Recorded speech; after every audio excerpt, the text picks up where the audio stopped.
Waheguru Ji Ka Khalsa, Waheguru Ji Ki Fateh. Welcome to this week's episode of the cooking segment right here on The Breakfast Show.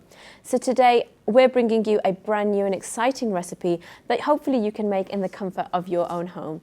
I'm joined by Parvinder Multani, the head chef here at Milan Restaurant. So let's have a look what he's brought for us today. So thanks for joining me, Parvinder. How are you today? Very well, Amardeep. How are you? Good, thank you. So what have you brought for us this week? Well, I thought we should carry on the subtle touches that we gave last week. Yeah, absolutely. And the new dish which I've got is again on the similar lines. I'm basically a trained French chef. Wow, okay. And the best thing about the French food was that when the Nouvelle Cuisine came in, which was the new style of food, it was again presentation and things. But again, going back to tradition, there's a traditional potato dish which is from the French cuisine called pomme Williams. Okay. And I used to make this when I was doing my chef work as a French chef. Moving on to the Indian restaurant, I said, why don't we work on the same concept and come out with a dish which is equally good and again goes and influences, and Milan, you know the word Milan. Yeah. This is where the Milan comes in. Okay. French and Indian and the Milan. And that's what cooking's all about, isn't it? And that's what cooking is all about. Together, fusion of food. So what I did was I did the same potato dish, but in the same shape. I used to find this dish coming up every now and then. Stuffed aloo tikki. Yeah. And the stuffing would change, but the aloo tikki would still remain an aloo tikki. Yes. So what I did was I kept the stuffing, but I changed the aloo tikki. Okay. Yeah. So it looks more presentable. It looks better. Now, to make the dish, we got very similar ingredients. Potatoes, mashed potatoes with spices and the binding. Yes. Okay. I've got some green peas. So what I did was I mashed the green peas. I added a bit of coriander powder, a bit of cumin powder, salt, red chili powder to give that spiciness to it. Okay. Mind you, the potatoes does not have the chili powder in it. So it's just the salt it's only got salt in it and a touch of pepper. Okay. Okay. So the potato is mild, but the stuffing, the kick in the food will come from the spicy peas in the center. So it's like mushy peas that you normally have. So the mushy peas have got spices in it. That's sort of the main sort of ingredient, is it, where all the flavor comes from? Yes, that's where the center is going to be giving the flavors. So the top gives the shape and the center gives the flavor. Along with that, I've got some breadcrumbs. Okay. I've got some almond slices. Now, mind you, many people in this country have got nut allergies. Yes. If that is the case, keep the almonds away. So there's not an essential requirement? No, it's not an essential part of the dish. Yeah. But if you're okay with it, you can actually use it. But the breadcrumbs, almond pears. Now, this is a pasta which you would have in your cupboard. Right. Mom uses it. It looks like a type of macaroni. It is macaroni. Yeah. It is macaroni. But it's a straight macaroni, not the elbow one. Even if you get an elbow macaroni, it's very good because it actually follows a very natural curve. Okay. So macaroni is there, but we don't need to cook the macaroni. Right. We need it raw. Okay. So we got spiced mashed potatoes, spiced peas, breadcrumbs, almond slices, macaroni. Raw macaroni. And guess what is this? It's either milk or cream. No, this is a slurry. Slurry is made. Slurry is basically an alternative to egg wash. Okay. Because we are doing a vegetarian program and we want everything vegetarian, we made a slurry. Slurry is basically flour, which could be a self-raising flour. We don't need self-raising flour. You can need a simple flour. Yeah. Add some water to it. People used to stick books with this. Oh, and okay. Kites. In India, when we used to fly kites. So slurry works very good, actually. So it's good is that for a glaze or for the sticking together? It's for sticking together. Because when you make the potatoes and you do the stuffing and do the shape, when you got to stick the breadcrumb and the almonds, this is when you need the slurry. Oh, excellent. Okay. Coming back to breadcrumbs, there are two kinds of breadcrumbs you can get. Yeah. You can get dried breadcrumbs, which are called golden breadcrumbs. Okay. Or you can make your own. You just need 2 slices of bread or 3 slices of bread. Put them in your chopper, and it should chop it fine. And that is the fresh breadcrumbs you can get. Do you recommend a bit of like stale bread, or No, I would say use the fresh breadcrumb. Okay. Let's move on with the time. We don't have to go back to the stale bread which was made into crumbs later. We're not going to do that. We're going to do the fresh breadcrumbs. Which one's better? I mean, is it better to use dry, or is there a preference here? It depends on what the availability is. Okay. If I don't have these, but I've got sliced bread in my fridge, Yeah. I might use that as well. Okay. So I don't have to look around saying where my breadcrumb. Oh, I can't do this dish today because the Because you don't breadcrumbs are have not there.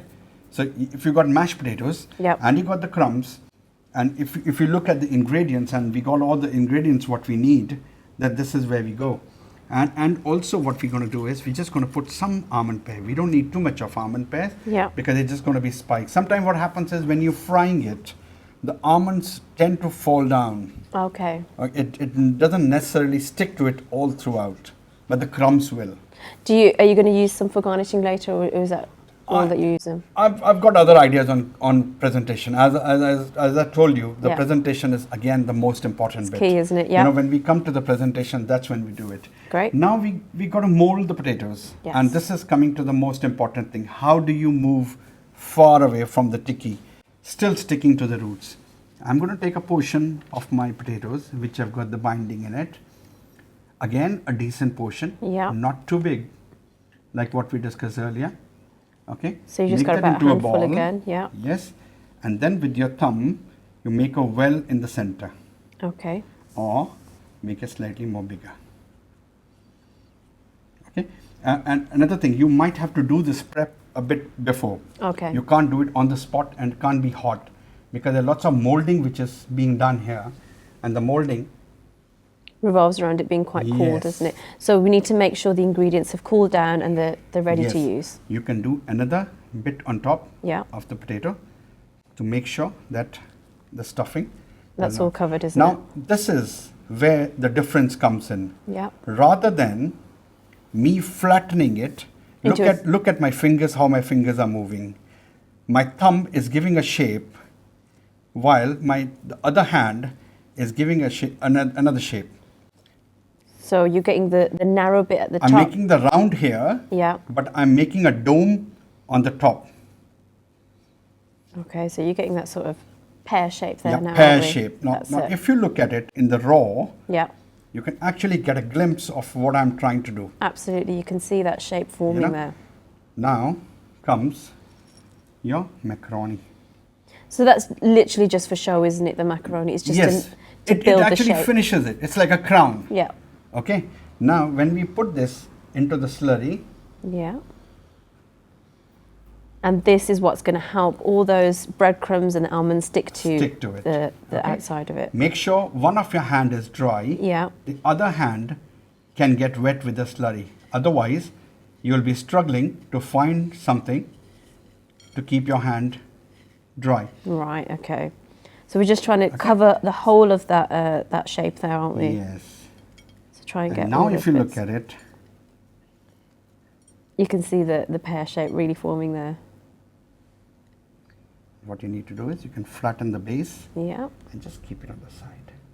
So again, now, I mean, would you use this as a starter or as a side? How would you present This is more of an appetizer. Yeah. This can't be used in any other context. Okay.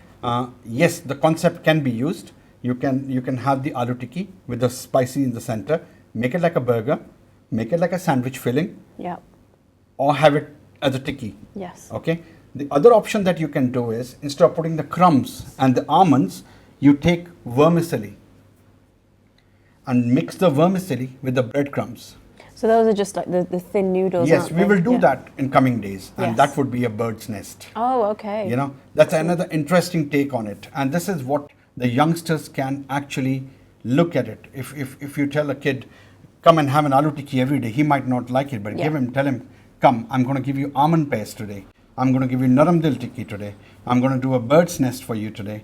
I'm sure they'll get excited. It's more intriguing, isn't it? And when you present you it? can involve them in doing it. Yeah. This is the fun game for the kids. Absolutely, And they're yeah. going to keep enjoying it, and they will learn something from that. Absolutely. And because this is something what they're going to use in future Yes. in their life. So why not get them to the concept now?